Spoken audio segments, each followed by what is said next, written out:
Bonsoir, bienvenue dans ce nouveau cours consacré aux oppositions dans les thèmes astro. Moi c'est Béline, je suis la fondatrice de l'Institut AHV, le premier institut français dédié à la recherche et à la formation en astrologie, en particulier au coaching en astrologie. Et donc du coup tous les mois je propose un cours gratuit disponible sur notre chaîne YouTube Comprendre l'astrologie. Et la raison pour laquelle je mets à disposition ces cours gratuitement, c'est pour susciter des vocations, pour justement montrer en fait l'envers du décor de l'astrologie, montrer comment ça fonctionne, démystifier tout ça en espérant encore une fois pouvoir susciter des vocations et que un maximum d'entre vous se disent mais l'astrologie c'est génial, le coaching en astrologie c'est génial et que vous ayez envie de rejoindre notre aventure. Elles sont déjà une quinzaine à avoir rejoint la formation Astror, la formation phare, notre programme phare de formation au coaching en astrologie. Et donc si vous êtes intéressé par le coaching en astrologie, que vous avez envie d'en savoir plus sur ce métier, débrouillez-vous pour accéder à la barre de description et toutes les infos sont dans la barre de description pour savoir comment nous rejoindre. Alors trêve d'introduction, je vais rentrer dans le vif du sujet avec ce cours qui est un peu technique. On va parler des oppositions dans le thème astral. C'est un sujet qui est hyper important parce que c'est un sujet qui va vraiment nous montrer l'importance du coaching, l'importance de l'approche qu'on promeut avec l'Institut, à savoir une approche de développement personnel et une approche de coaching. Et du coup, c'est un sujet un peu technique et je vais pas revenir sur la signification des oppositions, etc., etc.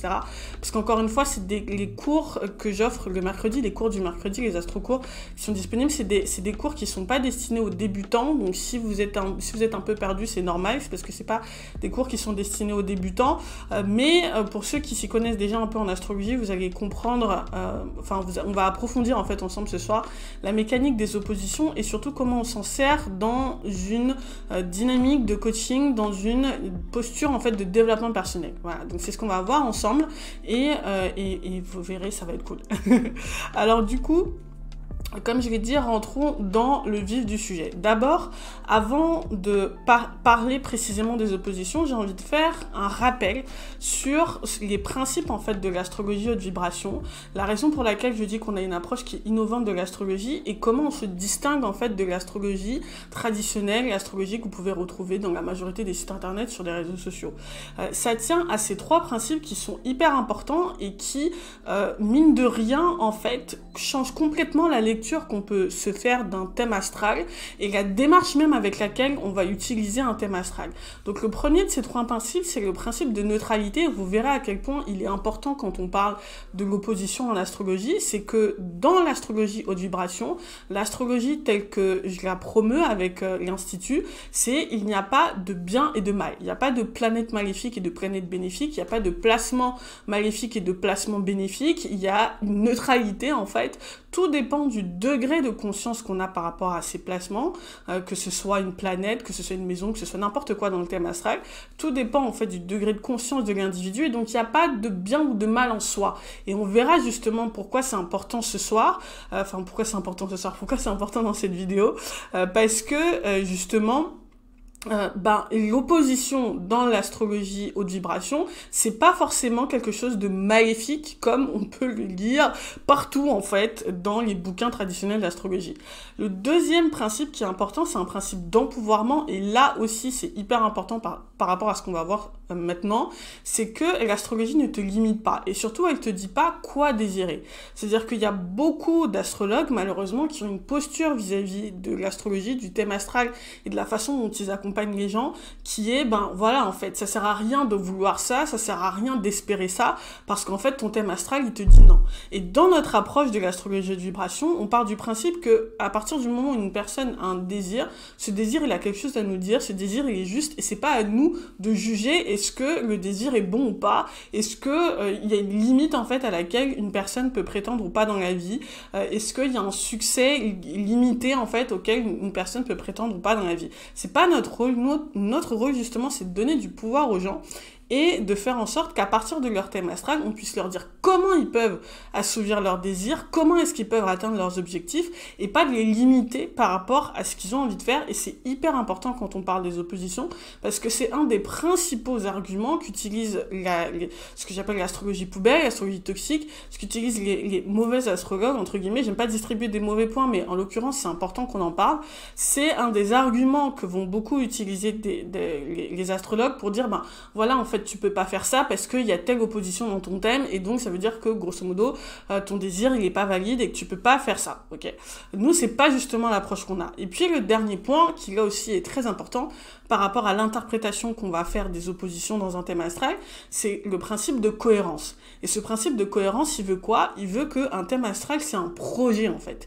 Il y a un projet global. On peut pas faire de l'astrologie par petits bouts. C'est la raison pour laquelle vous me voyez très rarement, en fait, faire de l'interprétation par petits bouts, c'est-à-dire, ben voilà, t'as la lune dans tel signe, ça veut dire que machin, t'as Mars dans tel signe, ça veut dire que machin, parce qu'en réalité, un thème astral, il s'interprète comme un projet, c'est-à-dire que tous les éléments, en fait, se nourrissent les uns les autres, sont cohérents les uns par rapport aux autres et viennent servir un projet global.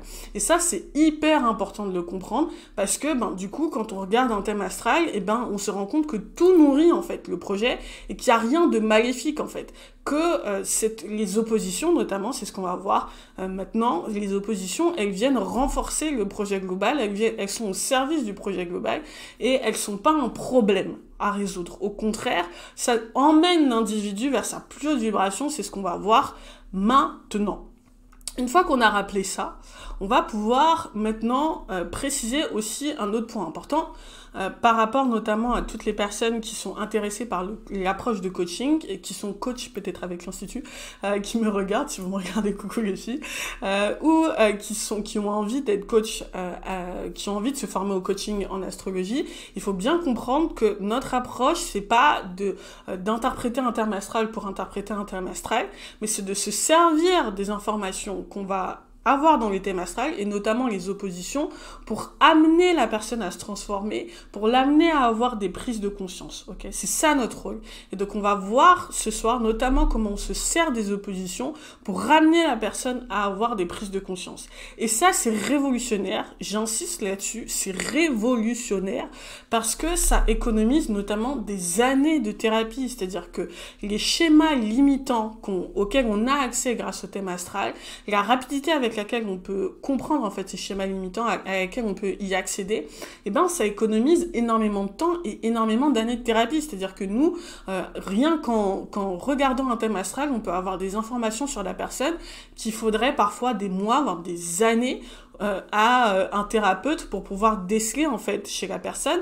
parce que le problème de l'approche thérapeutique ou le problème du coaching traditionnel, c'est que en fait on est dépendant de ce que la personne perçoit d'elle-même et la perception qu'un individu a de lui-même, et on le verra ce soir, on le verra dans cette vidéo, la perception qu'un individu a de lui-même est extrêmement limitée. D'accord.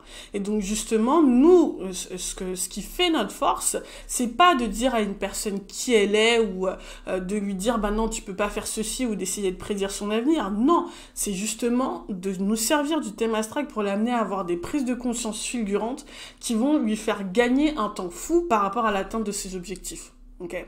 Donc on n'est pas des astrologues traditionnels. Ok. On est des coachs en astrologie et ça c'est important de le comprendre. Une fois qu'on a dit ça, rentrons spécifiquement dans le sujet des oppositions.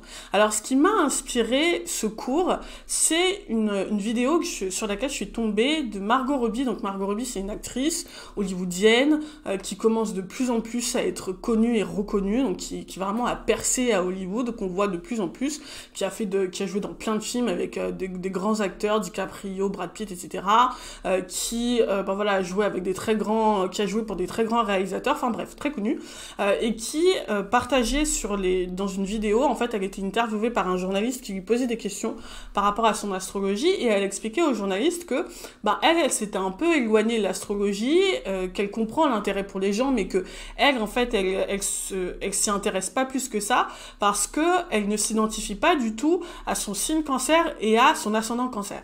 Et donc elle expliquait à la journaliste que elle lisait, qu'elle disait en fait partout que l'ascendant cancer était hyper émotif, que elle, c'est quelque chose qui lui correspond pas du tout, et que du coup, ça l'a éloignée, en fait, de l'astrologie, parce qu'elle trouve que cette définition, en fait, ne lui correspond pas du tout, et qu'elle se retrouve pas du tout dans la personnalité de quelqu'un qui serait très émotif. D'accord ?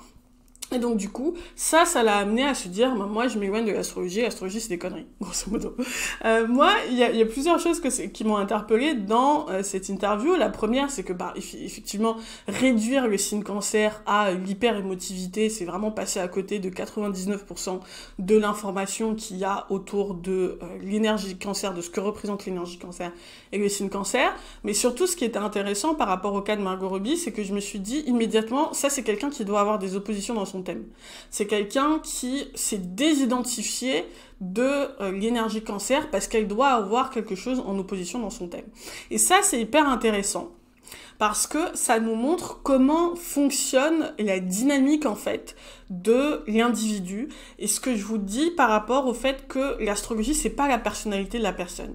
Parce que la personnalité de la personne, c'est la façon dont elle s'identifie à ses propres énergies, mais c'est pas forcément ses énergies. Alors là, je vous montre le thème de Margot Robbie. Donc effectivement, Margot Robbie, elle a beaucoup d'énergie cancer, parce qu'elle a le soleil dans le signe cancer, elle a l'ascendant dans le signe cancer, elle a Jupiter dans le signe cancer, elle a Mercure dans le signe cancer, ici. Et en même temps, elle a une opposition directe, en fait, à son ascendant, qui est Saturne rétrograde dans le signe Capricorne et qui donc forme une opposition avec son ascendant dans le signe Cancer. Et donc ça, moi, je connaissais pas son thème astral par cœur, donc je savais qu'elle avait de l'énergie Cancer, mais je savais pas qu'elle avait Saturne Capricorne. Par contre, quand je l'ai entendu dans cette interview, je me suis dit, ça, c'est le raisonnement et c'est le discours de quelqu'un qui doit certainement avoir une opposition forte, en fait, dans son thème.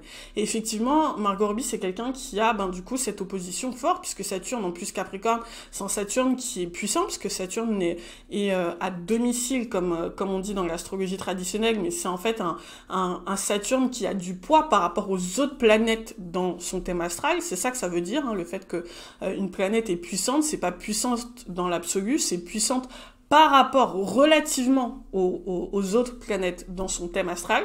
Et donc ça me dit, ok, c'est hyper intéressant parce que elle s'est complètement désidentifiée de son énergie cancer parce que son Saturne Capricorne est très puissant. Okay. Et ça, c'est intéressant pour nous parce que ça nous montre, intéressant pour vous parce que moi je le savais déjà, et ça vous montre la dynamique de comment ça fonctionne en fait. Comment est-ce qu'un individu fonctionne. Et donc, il faut comprendre que l'ego fonctionne par identification. Le thème astral, c'est pas la personnalité d'une personne. Le thème astral, c'est le mode de fonctionnement de la personne, son mode de fonctionnement profond. Il n'y a pas de terme encore consacré par rapport à ça. Il y en a qui diront c'est la psyché de la personne. Il y en a qui diront c'est son mode de fonctionnement énergétique. Moi, c'est ce que j'appelle, moi, c'est comme ça que j'appelle ça, en fait, c'est l'architecture personnelle de la personne, c'est son mode de fonctionnement profond, mais c'est pas sa personnalité. La personnalité, c'est au niveau de l'ego et c'est la façon dont nous, on va nous identifier par rapport à ces énergies. Et parfois, on va s'identifier à tout son thème astral, c'est-à-dire être capable de voir toutes les différentes parts de nous-mêmes, toutes nos différentes énergies. Et parfois, on s'identifie pas à tout ça, en fait. Parfois, on va s'identifier à une partie de notre thème astral et on va construire notre personnalité à partir d'un élément de notre thème astral, pas tout notre thème astral. Et donc, du coup, ce qui va se passer, c'est que on va s'identifier à une partie et on va poser un couvercle sur l'autre. Et c'est souvent le cas quand il y a des oppositions. Ce qui se passe, c'est que la personne va s'identifier à une énergie, elle va voir une énergie et se dire ça c'est moi, et l'autre elle va dire ça c'est pas moi. Okay. Parce que, et on va le voir tout de suite, c'est en fait une opposition, ça montre à quel point c'est difficile pour la personne de concilier les deux énergies en même temps. Okay.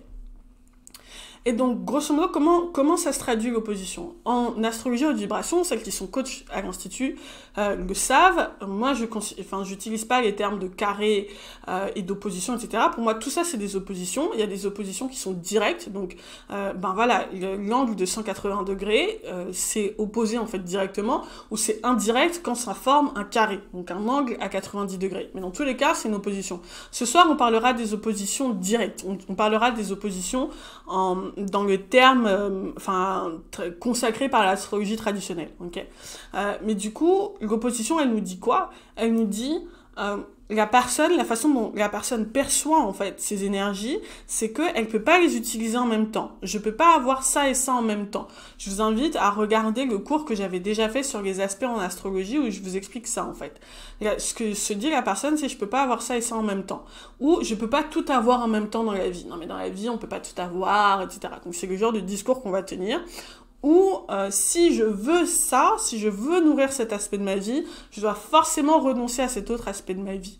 Okay, vous avez compris, il y a deux choses qui sont dans la balance quand il y a une opposition et la personne se dit je peux pas avoir ces deux choses en même temps, donc il faut forcément que je sacrifie quelque chose. Okay, ça c'est le raisonnement, j'allais dire inconscient que la personne va se faire.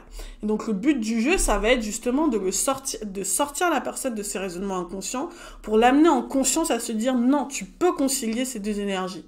Mais pour pouvoir concilier ces deux énergies, il faut être dans la plus haute vibration des signes. Parce que ce qui se passe quand on est dans la plus haute vibration des signes, et ben dans ce cas-là, on est capable de concilier les deux énergies. Et si vous voulez savoir ce que j'entends précisément par haute vibration des signes, je vous invite aussi à regarder la vidéo qui est accessible aussi sur cette chaîne sur la part d'ombre des signes astrologiques. Où justement, j'explicite bien à quoi ressemble un signe quand il est dans sa basse vibration. D'accord. Et donc quand on est capable en fait d'aller vers la haute vibration, vers la meilleure expression de nous-mêmes entre guillemets, c'est quand on arrive à être dans la meilleure expression de nous-mêmes. Et ça c'est un challenge pour la plupart des gens, mais quand on arrive à être dans la meilleure expression de nous-mêmes, c'est là que justement on arrive à concilier les deux aspects. Quand on est dans la basse vibration, quand on est dans l'inconscient, quand on est dans la limite, et ben c'est là que on se dit qu'il faut forcément que je renonce à autre chose. Il faut que je renonce à une énergie, je peux pas avoir les deux en même temps. Et donc ce travail en fait de réconciliation des contraires, de ce qui nous apparaît comme étant contraire, ça passe nécessairement par un travail de conscience, de prise de conscience. C'est pas quelque chose qui va se passer spontanément. C'est ça que j'entends en fait. C'est qu'on va pas spontanément, comme ça, se mettre à exprimer les deux énergies. Ça passe par un travail de prise de conscience, un travail sur soi, entre guillemets, pour se dire comment est-ce que je vais pouvoir ménager la chèvre et le chou. Mais c'est pas quelque chose qui arrive spontanément au petit bonheur en la chance, quoi, grosso modo. Et donc, le concept clé à comprendre ce soir, c'est que la haute vibration d'un signe inclut l'énergie de son signe opposé. C'est que pour pouvoir être un super Verseau, par exemple, il faut avoir du lion. Il faut comprendre que le zodiaque, c'est pas, le zodiaque, c'est un cycle, c'est un cercle. Et donc, en fait, toutes les énergies, finalement, tous les signes, finalement, sont des nuances, en fait, de cette même énergie, mais sont finalement interconnectés. Dans le lion, il y a du Verseau, et dans le Verseau, il y a du lion. Et de la même façon, dans le Capricorne, il y a du Cancer, et dans le Cancer, il y a du Capricorne. Mais, justement, le petit piège, entre guillemets, c'est que pour réconcilier, en fait, tout ça, il faut être dans la version haute vibration, dans la version évoluée. C'est-à-dire que pour pouvoir réconcilier son côté Verseau et son côté Lion, il faut être un super Verseau et un super Lion.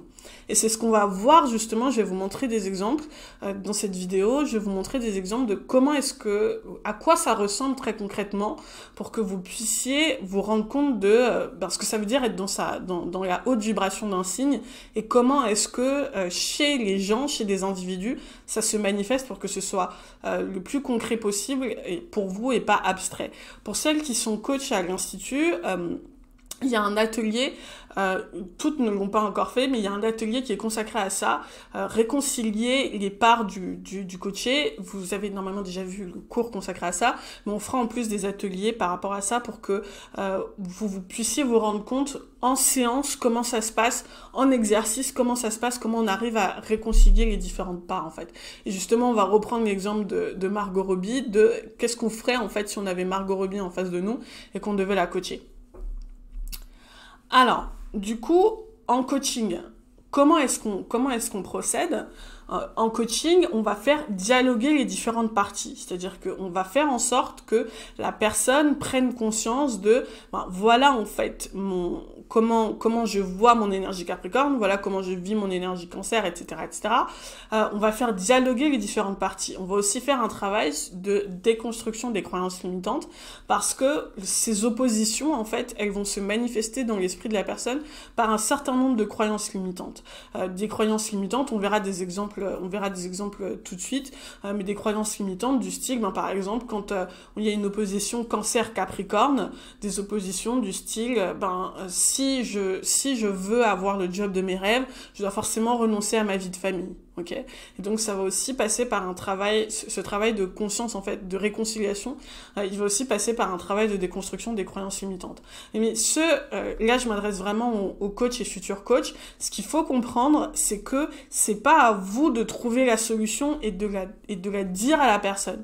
C'est-à-dire qu'on peut avoir la tentation, on le verra ensemble en atelier, on peut avoir la tentation de se dire, je vais dire à la personne, c'est très facile en fait, t'as juste à réconcilier ta vie pro et ta vie perso, grosso modo, si je vois une opposition Cancer-Capricorne, par exemple. Oui, bon, c'est facile à dire, c'est facile à dire et c'est facile à entendre, mais c'est pas forcément de cette façon-là, c'est même pas forcément, c'est que c'est pas du tout comme ça, en fait, que la personne va pouvoir avancer. Il faut vraiment passer par un travail où c'est en posant des questions que la personne va d'elle-même, en fait, faire émerger la solution à l'intérieur d'elle. Et c'est comme ça, en fait, qu'elle va pouvoir l'accepter et qu'elle va pouvoir surtout ensuite avoir l'énergie pour pouvoir mettre les changements en place. Il suffit pas de dire à quelqu'un, réconcilie les différentes parties de toi et ça y est, c'est fini, ok? Ça passe vraiment par une démarche, ok? Et donc, là, je vais vous montrer des exemples d'opposition. Je me suis concentrée sur l'opposition Soleil-Ascendant parce que c'est l'opposition la plus facile à voir, en fait. C'est celle qui se manifeste le plus visiblement.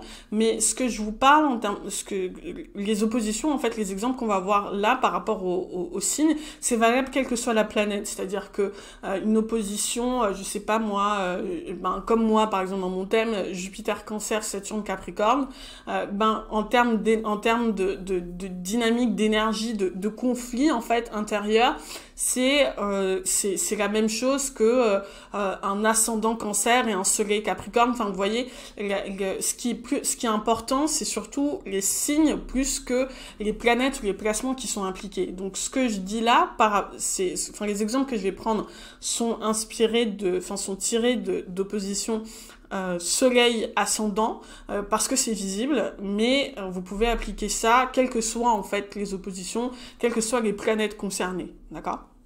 Donc je vais vous donner des exemples et vous allez voir en fait comment est-ce que ça se passe, comment les gens dans la vraie vie arrivent à réconcilier leurs différentes oppositions. Alors, il y a une opposition que j'aime beaucoup, qui est celle de Steve Jobs, son opposition entre son soleil poisson et son ascendant vierge, parce que je trouve que c'est quelqu'un qui vraiment montre avec force qu'on peut réconcilier des contraires. Donc, qui a montré avec force qu'on pouvait réconcilier des contraires. Donc, dans le thème de Steve Jobs, il y a d'un côté son soleil poisson et de l'autre son ascendant vierge. On pourrait se dire, et c'est d'ailleurs, ça s'est manifesté dans sa vie, on pourrait se dire, c'est impossible à réconcilier. Comment est-ce qu'on peut être à la fois soleil poisson et ascendant vierge? C'est compliqué, c'est difficile, etc. Et donc, ça s'est manifesté dans la vie de Steve Jobs par le fait qu'il y a eu des périodes où il travaillait pas du tout, c'est-à-dire que où il fumait, où il errait, où il passait il passait son temps à se promener dans des parcs, à rien faire, etc., à fumer, à vraiment s'évader, genre la caricature de l'énergie poisson, quoi. Donc vraiment en mode perché, voilà, quelque part, Steve Jobs. Et des périodes d'intense productivité, d'obsession par rapport au travail, il faut à tout prix que je sois dans la meilleure école, que je fasse les meilleurs jobs, etc., etc. Et puis dans la caricature aussi je bosse dans l'informatique, faut que je produise des ordinateurs, et puis pas du tout quelque chose d'artistique, pas du tout quelque chose de poisson. Et c'est finalement quelqu'un qui a réussi à réconcilier à réconcilier en fait ces deux énergies en amenant du poisson dans son énergie vierge, en amenant de l'énergie vierge dans son poisson. C'est-à-dire que c'est quelqu'un qui a transcendé en fait cette opposition en faisant des ordinateurs, des œuvres d'art, et en considérant son job, et ça c'est vierge, comme une opportunité d'amener de la beauté et du design dans le monde. Et ça c'est l'énergie poisson. C'est aussi quelqu'un qui a amené des pratiques du monde artistique dans un univers hyper vierge qui est l'univers informatique. Okay. Et c'est quelqu'un aussi qui, dans sa vie personnelle, a concilié la dimension spirituelle avec une dimension aussi hyper vierge de j'intègre la spiritualité dans mes routines, dans ma façon de vivre, dans le fait de prendre hyper soin de mon alimentation, etc., etc. Donc c'est de cette façon-là qu'il a réconcilié son ascendant vierge et son soleil poisson. Et donc en fait ce qui unit le poisson et la vierge, c'est l'amour en fait de la beauté, l'amour du travail bien fait et la dévotion pour la beauté et l'excellence. En fait, l'excellence parce que, l'excellence qui nous vient de la magie en fait et de la spiritualité et de la connexion au monde pour ce qui est de l'énergie poisson, et l'excellence qui nous vient du souci du détail, de la dévotion qu'on met dans ce qu'on fait, qui symbolise l'énergie vierge. Et donc finalement le meilleur moyen de concilier l'énergie vierge et l'énergie poisson, c'est d'être vraiment dans la plus haute vibration du signe, et c'est-à-dire d'être complètement dévoué à quelque chose qu'on veut rendre beau, dévoué à la beauté, dévoué à de grandes idées en fait, et y mettre vraiment tout son cœur et tout son taf et tout son travail, mettre du cœur à l'ouvrage. Voilà, finalement ce qui unit les deux en fait, c'est mettre du cœur à l'ouvrage. Ok, et vraiment d'apporter de la beauté, vraiment d'apporter de la beauté dans le monde et d'être dévoué à la beauté dans le monde. Ça me fait aussi penser à quelqu'un qui a une opposition, je sais plus par contre si c'est son soleil, mais en tout cas c'est quelqu'un qui a cette opposition poisson vierge, c'est Bernard Arnault, le président d'LVMH, qui justement a cette énergie vierge du businessman, calculateur, etc., mais dans le secteur de la beauté et du luxe, parce que c'est la beauté et l'amour de la beauté qui unit l'excellence de la Vierge et la transcendance du poisson. D'accord ? Donc si vous avez cette opposition dans votre thème astral, vous savez que vous devez vous orienter vers quelque chose, vers de grandes et belles valeurs, et notamment la beauté, quoi. L'amour de la beauté, l'amour du luxe et la dévotion par rapport à ça. Par rapport à l'opposition Lion-Verseau. Alors, Barack Obama, c'est un exemple... je pense qu'il n'y a pas plus bel exemple d'opposition Verseau-Lion. Donc, Barack Obama, il a le soleil Lion et l'ascendant dans le signe Verseau. Et donc, comment est-ce qu'il réconcilie ça ? Et ça a été un gros problème pour lui. Je vous invite, si vous ne l'avez pas fait, puisque c'est hyper intéressant, à lire ses autobiographies. Ceci, c'est très Lion d'écrire des autobiographies hyper jeunes. Et donc, Barack Obama, dans ses autobiographies, nous confie à quel point ça a été complexe pour lui de trouver sa place. Okay, de trouver sa place dans le monde, parce que justement il avait ce côté ascendant Verseau de je veux faire du travail communautaire, je veux finalement me dissoudre en fait dans le travail communautaire, être au service des communautés. Donc c'est quelque chose qu'il a fait pendant très longtemps. Il était community organizer, je crois que c'est comme ça qu'on dit en anglais, et donc à essayer de lever des fonds, bosser pour des assos, etc.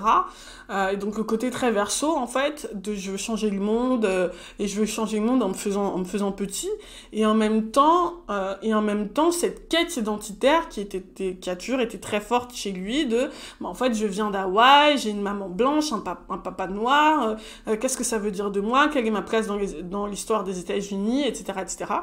Et c'est finalement en réconciliant ça, en prenant conscience de l'importance de son identité personnelle dans l'histoire des États-Unis et dans le changement, en fait, enfin vraiment dans l'histoire, quoi, qui s'est dit, en fait, c'est important que je me mette en avant. C'est important que je me mette en avant, c'est important que je raconte mon histoire, c'est important que je brille, en fait, moi, personnellement, parce que moi, à travers mon identité, je dis quelque chose qui permet de changer le monde. D'accord. Et donc, c'est comme ça il s'est réconcilié avec son image. C'est parce qu'il s'est rendu compte que son image était au service de son idéal Verseau. Et donc, c'est comme ça c'est comme ça qu'on réconcilie le Verseau et qu'on réconcilie le Lion. C'est-à-dire qu'on amène du Verseau dans le Lion et du Lion dans le Verseau. Concrètement, en fait, c'est prendre conscience prendre conscience de sa place dans l'histoire, prendre conscience de sa place dans le changement qu'on apporte dans le monde, en fait. Prendre conscience de l'importance de sa créativité comme outil aussi de transformation du monde, comme outil de transformation du collectif.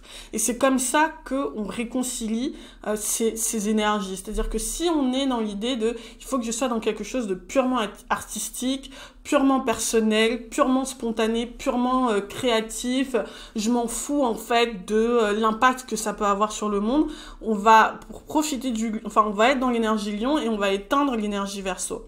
A contrario, quand on veut se dire que non, je peux pas me mettre en avant, ça sert à rien, c'est superficiel, c'est égoïste. Moi, il faut que je sois au service des gens et je me dissous complètement dans la masse. On est dans l'énergie Verseau contre l'énergie Lion.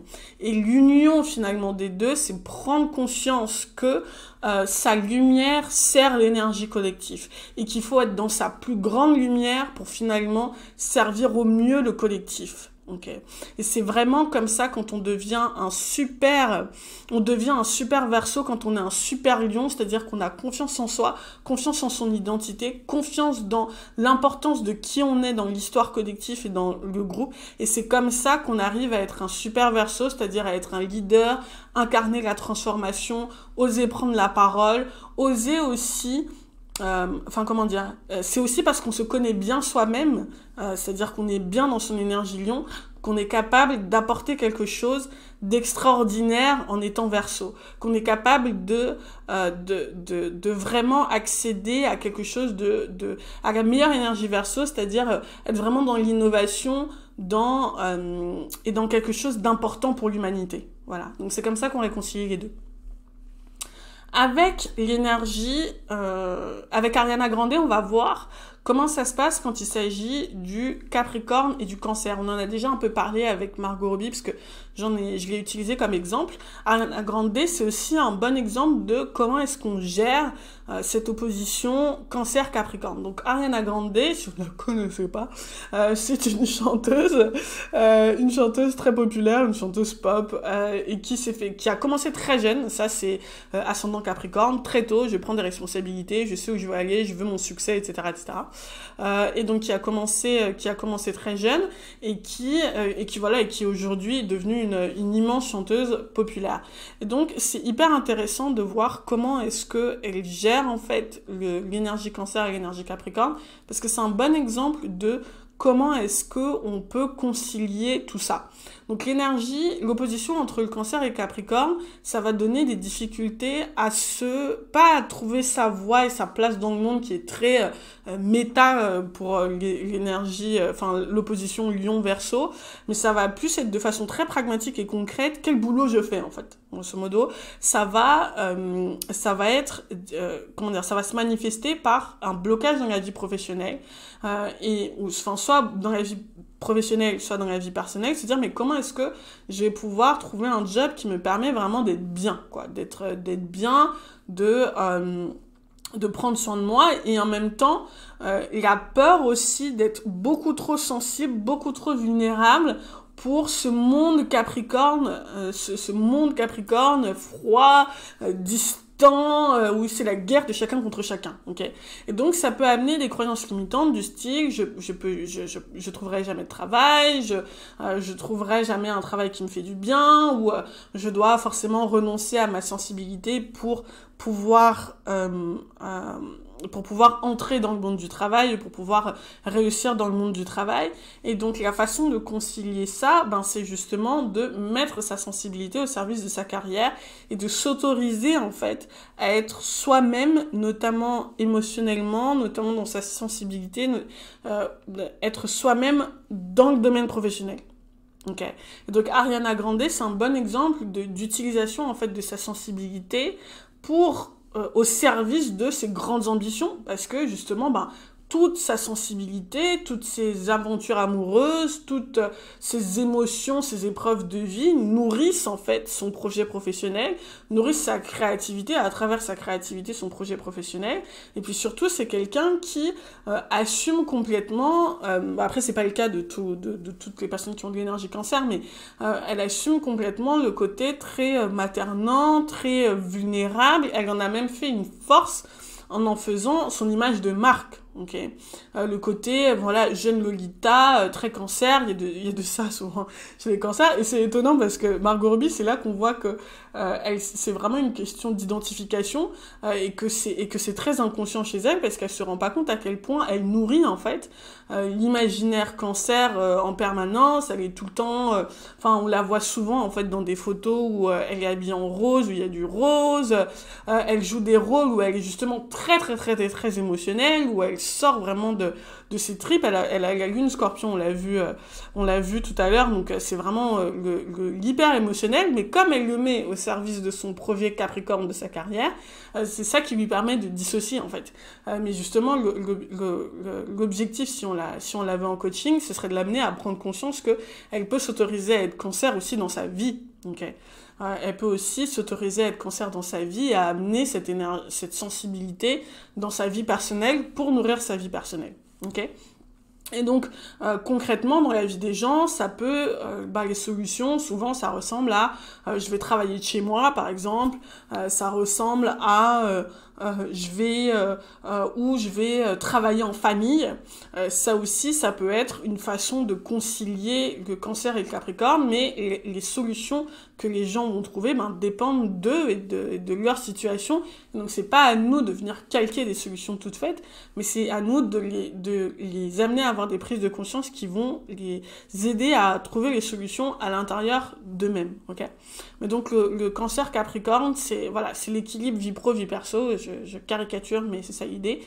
Et Ariana Grande est un bon exemple de comment est-ce que j'utilise ma sensibilité au service de ma carrière. Et c'est une force, hein. C'est pas un défaut. Sartre, pour un exemple de conciliation de l'énergie Gémeaux et de l'énergie Sagittaire. C'est rare, hein. J'ai fait des recherches, c'est assez rare de trouver cette opposition Gémeaux-Sagittaire. Si vous avez l'opposition Gémeaux-Sagittaire, dites-moi. Et donc du coup, Sartre, c'est un bon exemple, et même presque un des seuls exemples d'opposition Gémeaux-Sagittaire. Et donc l'opposition Gémeaux-Sagittaire, elle est, j'allais dire, je pense que c'est la plus, étrangement, c'est la plus gérable c'est la plus facilement gérable de toutes. C'est-à-dire que la vibration, le fait d'aller dans la haute vibration en fait du Sagittaire et de Gémeaux, ça amène, j'allais dire, de façon quasi immédiate en fait, à réconcilier ces deux énergies. Donc le Gémeaux d'un côté, c'est j'ai envie d'apprendre, je suis curieux, j'ai envie d'explorer le monde, j'ai envie de cultiver un maximum de talents et de compétences, versus le Sagittaire qui considère qu'il sait déjà tout, qui je caricature évidemment, qui a un certain nombre de croyances, voire des dogmes qu'il transmet. Le Sagittaire, c'est aussi quelqu'un qui regarde vers le futur, là où le Gémeaux est plus dans l'instant présent, dans mes potes, ma vie, là, maintenant, aujourd'hui, dans l'humour, dans ce qui est là, en fait. Le Sagittaire regarde vers le futur. Le Sagittaire est je dirais, si je devais vraiment caricaturer les deux, le Gémeaux est dans l'information quand le Sagittaire est dans la sagesse. Okay. Le Gémeaux transmet de l'information quand le Sagittaire transmet de la sagesse. Voilà, il veut vraiment amener à réfléchir, à prendre de la hauteur par rapport à ce qui se passe, de prendre de la hauteur par rapport à la vie. Là où le Gémeaux est vraiment très dans l'instant présent, les nouvelles, les informations, qu'est-ce qui se passe, blablabla. Ok. Ça, c'est l'énergie Gémeaux. Et donc Sartre, il montre vraiment, il montre, à quel point, j'allais dire c'est simple, non, c'est pas forcément simple, mais en tout cas par rapport aux autres oppositions qu'on a vues, à quel point, comment on peut réconcilier ces différentes énergies. Et donc Sartre, Jean-Paul Sartre, donc l'immense philosophe, c'est quelqu'un qui a pas écrit, évidemment, je l'ai étudié, donc je sais qu'il a écrit des pavés de philosophie, mais c'est quelqu'un qui a été hyper prolifique dans plein de types d'écriture différents. C'est-à-dire que c'est quelqu'un qui a écrit des pièces de théâtre, c'est quelqu'un qui a tenu des revues, c'est quelqu'un qui a écrit des choses qui n'étaient pas forcément, l'immense traité de philosophie platonicien, de trucs, j'enseigne à la fac, le truc hyper dogmatique, etc. C'est quelqu'un qui a transmis énormément de sagesse à travers, finalement, des écrits qui n'étaient pas des traités, qui n'avaient, a priori, pas grand-chose à voir avec la philosophie. C'est quelqu'un qui a écrit des pièces de théâtre, qui a écrit et puis surtout qui a tenu des revues, etc. Donc c'est quelqu'un qui a eu un impact important dans le monde et dans l'évolution des idées, donc quelque chose de très sagittaire, mais avec un mode très Gémeaux, c'est-à-dire dans l'écriture de façon hyper prolifique, qui a exploré plein de domaines différents et qui surtout se prenait pas au sérieux par rapport à ça. C'est-à-dire qu'il est effectivement entré dans l'histoire comme un des plus grands philosophes français et même mondiaux, mais c'est quelqu'un de son temps et dans la façon dont il a produit, en fait, la façon dont il a écrit des choses qu'on pourrait qualifiées comme étant pas forcément hyper sérieuses. Voilà, je veux dire, des pièces de théâtre, c'est pas non... vous voyez ce que je veux dire? J'ai très peur de tomber sur mes anciens profs de philo qui me critiqueraient par rapport à ce que je dis sur ça. Mais l'idée, grosso modo, c'est d'utiliser l'écriture, donc l'énergie Gémeaux, pour amener à faire réfléchir. Donc pour être dans l'énergie Sagittaire, pour transmettre de grandes idées. Et donc la réconciliation des deux, c'est vraiment utiliser la légèreté, utiliser l'humour, utiliser ce qu'il y a de plus magique en fait dans l'énergie Gémeaux pour amener des sujets sagittaires. Et inversement, amener de la profondeur, amener de la réflexion dans des sujets très Gémeaux, dans les informations, l'humour, des choses, amener de la profondeur en fait dans tout ça. Ça me ferait penser à, par exemple, un chanteur qui écrit des chansons à texte. Voilà, c'est ce qu'on appelle des chansons à texte, c'est-à-dire que c'est pas seulement de jolies mélodies, mais il y a en plus un message très profond derrière. Voilà comment on réconcilie le Gémeaux et le Sagittaire. Ok. Alors pour le Scorpion et le Taureau, c'était plus compliqué parce que j'ai pas trouvé d'exemple justement d'individus qui, à mon sens, incarnent incarne cette haute vibration, incarne cette réconciliation en fait des deux énergies. Donc là, j'ai donné des exemples de gens qui ont de l'opposition Scorpion-Taureau dans le thème. Donc Florence Foresti et Coluche, ils sont ascendant Taureau avec le Soleil Scorpion. Et pour Freud et Enrique Iglesias, j'adore mettre Freud et Enrique Iglesias au même niveau, faut le faire quand même. Freud et Enrique Iglesias ont l'ascendant Scorpion et le Soleil Taureau. À mon sens, c'est pas des super exemples d'union et de réconciliation de ces deux énergies, parce que je trouve que dans leur vie, ils n'ont pas, sauf peut-être Enrique Iglesias, et je vais expliquer pourquoi, ils ont plutôt éteint en fait une partie des énergies plutôt que de réussir à exprimer la meilleure vibration de tout ça. Donc le Scorpion et le Taureau, ce qu'ils ont en commun dans leur plus grande vibration, c'est le magnétisme. Ok, le magnétisme et le pouvoir, c'est-à-dire que le scorpion et taureau, ça nous parle de je vais attirer à moi les gens pour ce qui est du scorpion, prendre le pouvoir, enfin vraiment prendre le pouvoir, me maîtriser moi en fait émotionnellement, et donc en me maîtrisant moi-même en fait je deviens un pouvoir d'attraction, je deviens enfin voilà faut vraiment se représenter un aimant en fait, un aimant il est compact, il se connaît, et du coup parce que je suis compact et que je me connais, j'attire à moi comme ça les gens, je suis une force gravitationnelle, c'est ça que je voulais dire, ça c'est l'énergie scorpion. Et l'énergie taureau, c'est j'ai la maîtrise de mon corps, j'ai la maîtrise des éléments, je suis ancrée, et justement parce que je suis ancrée, là aussi je deviens cette force en fait d'attraction. Et donc en fait, quand on prend conscience de ça, on se dit ben oui, on peut pas se maîtriser émotionnellement sans maîtriser son corps, et on peut pas maîtriser son corps, on peut pas maîtriser l'aspect matériel sans maîtriser l'aspect émotionnel. Et donc c'est finalement dans l'union des deux que ben voilà, on exprime la plus haute vibration de ces énergies-là. Et pour les exemples qu'on a là, et ben finalement, c'est soit la maîtrise émotionnelle, soit le côté très scorpion qui s'exprime, et au détriment du corps, au détriment de l'aspect matériel.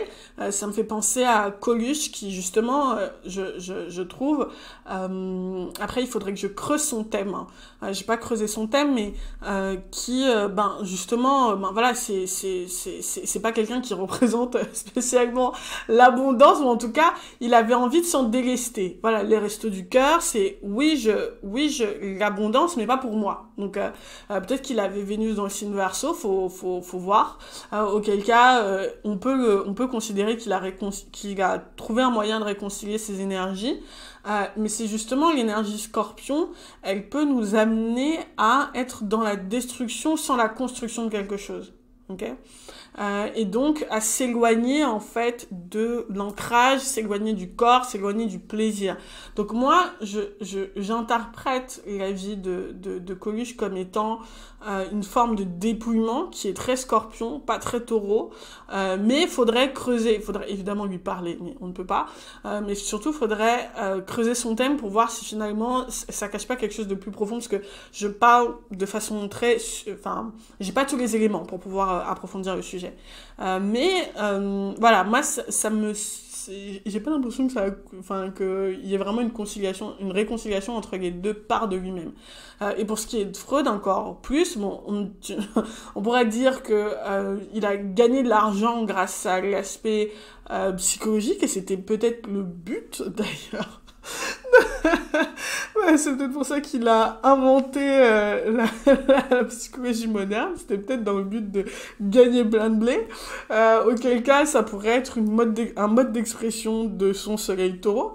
Mais il y a justement quelque chose dans la psychologie de Freud qui est très désincarné, qui me semble très désincarné, et qui me semble assez loin de la plus haute expression d'un soleil taureau. Donc, je sais pas. Mais Enrique Iglesias, je trouve que c'est un exemple assez intéressant de réconciliation, parce qu'il y a le côté très scorpionique, très séducteur, qui passe par justement la maîtrise du corps et l'embellissement du corps. Et donc, la notion de pouvoir, la notion de gagner du pouvoir par la maîtrise de soi et de son corps, c'est ça en fait, la réconciliation des deux. Et donc Enrique Iglesias, je trouve que, ben voilà, par l'aspect séduction en fait, et séduction physique, je suis un super danseur, etc. Je trouve que c'est une expression de cette réconciliation. Voilà, c'est pas forcément la seule, ok, ça se discute, il y a d'autres façons, je pense, de pouvoir réconcilier Scorpion et le Taureau, mais je trouve que Enrique Iglesias, c'est un bon exemple de comment est-ce qu'on arrive à réconcilier les deux. Pour les autres exemples que je vous ai donnés là, Freud, Coluche, Florence Foresti, je suis pas sûre qu'ils y soient arrivés. Voilà, je suis pas sûre qu'ils y soient arrivés. Et dernier exemple, John Lennon, qui est un exemple magique, magnifique, de réconciliation du bélier et de la balance. Bélier qui est l'individualisme, le héros, la détermination, le je fonce, et je fonce en pensant à mes propres intérêts, dans la défense de mes propres intérêts, ça qui est le bélier dans la basse vibration, et la balance qui dans la basse vibration est ben voilà, je tergiverse, je suspends mon jugement, mais finalement avec le risque de vouloir d'être people pleaser, de vouloir faire plaisir à l'autre et de m'oublier moi, être stratège mais finalement ne pas être vraiment stratège parce que si on sait pas ce qu'on veut, on n'a pas de véritable stratégie, grosso modo. La réconciliation des deux, c'est justement de réussir à être un plein individu dans le cadre des relations. C'est-à-dire pour le bélier d'être capable de comprendre en fait l'autre pour pouvoir non seulement en être inspiré, c'est-à-dire défendre une cause, défendre quelque chose qui nous tient à cœur et pas juste être dans la défense de ses propres intérêts et de son ego, être capable aussi de prendre de la distance pour pouvoir être un super stratège et finalement avancer encore plus vite. Donc ça c'est le bélier qui intègre la balance, et la balance qui intègre le bélier, c'est évidemment avoir conscience de ses propres intérêts quand on rentre dans la négociation, quand on interagit avec l'autre pour justement ne pas être dans la codépendance ou ne pas être un people pleaser, mais véritablement construire une relation qui est saine, en fait, sur des bases saines, parce que une relation a besoin de deux individus, ok, et pas d'un individu qui s'efface au profit de l'autre. Et donc, du coup, John Eden, c'est un bon exemple de réconciliation de ça. Donc, il a l'ascendant dans le signe bélier et le soleil balance. Et donc, John Eden, c'est qui? C'est le héros, finalement, qui devient un héros grâce à la force de ses relations.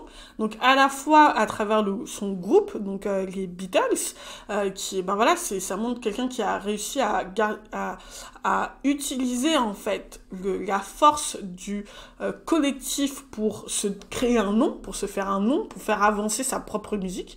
Donc ça s'est manifesté dans sa vie de cette façon-là. Ça s'est aussi manifesté dans sa vie à travers le couple qu'il a formé avec Yoko Ono. Ils ont défendu des causes ensemble. Ils ont produit ensemble de très belles images. Ça c'est très balance. Produit ensemble de très belles images qui ont impacté le monde, donc qui ont fait avancer en fait son agenda bélier d'être un héros, de foncer, de défendre des choses, et en même temps dans un mode balance, c'est-à-dire passer par l'image, passer par l'influence, passer par la relation avec les autres, et donc c'est une belle réconciliation des deux. C'est je deviens un héros grâce au pouvoir de mes relations. C'est ça, grosso modo, la réconciliation du bélier et de la balance. Et ça demande effectivement d'être dans la plus haute vibration des signes. C'est d'être capable d'être super balance, super stratège, de comprendre vraiment quels sont ses propres intérêts, donc d'avoir intégré le bélier pour pouvoir être encore plus balance et inversement. Okay. Donc on a fait le tour des différentes oppositions dans chacun des signes. J'espère que ça vous a inspiré. J'espère que pour ceux et celles qui ne sont pas encore formés au coaching en astrologie, ça vous aura inspiré à devenir coach en astrologie. Je me répète, toutes les informations sont dans la barre de description. Si vous voulez en savoir plus sur nos formations, les formations gratuites aussi, il y en a des formations gratuites à disposition pour devenir coach en astrologie, vous reconvertir dans ce domaine. Pour celles qui sont dans l'institut, on va se retrouver pour approfondir tous ces sujets-là. Si vous avez des questions en commentaire, n'hésitez pas à les laisser. J'y réponds parfois tard, mais j'y réponds toujours. Donc laissez-le en commentaire, je serai ravie d'y répondre. Moi, je vous dis à très bientôt, au mois prochain pour un nouveau cours.